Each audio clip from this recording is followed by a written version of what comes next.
Islamic ছোট ছোট কাজ যেগুলো করা প্রয়োজন।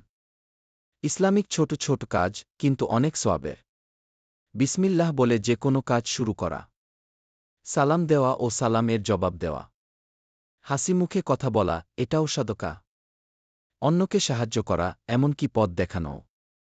আল্লাহর জিকির করা, সুবহান আল্লাহ, আলহামদুলিল্লাহ, আল্লাহু আকবার। কুরআন তিলাওয়াত করা, দিন এক আয়াত হলেও।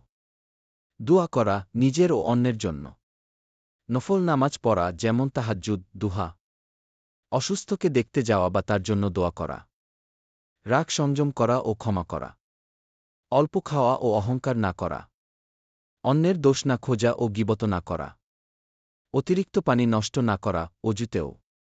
পরিষ্কার পরিচ্ছন্ন থাকা, বিশেষ জামা ও মন। নিয়মিত নামাজ আদায় করা, সময়মতো।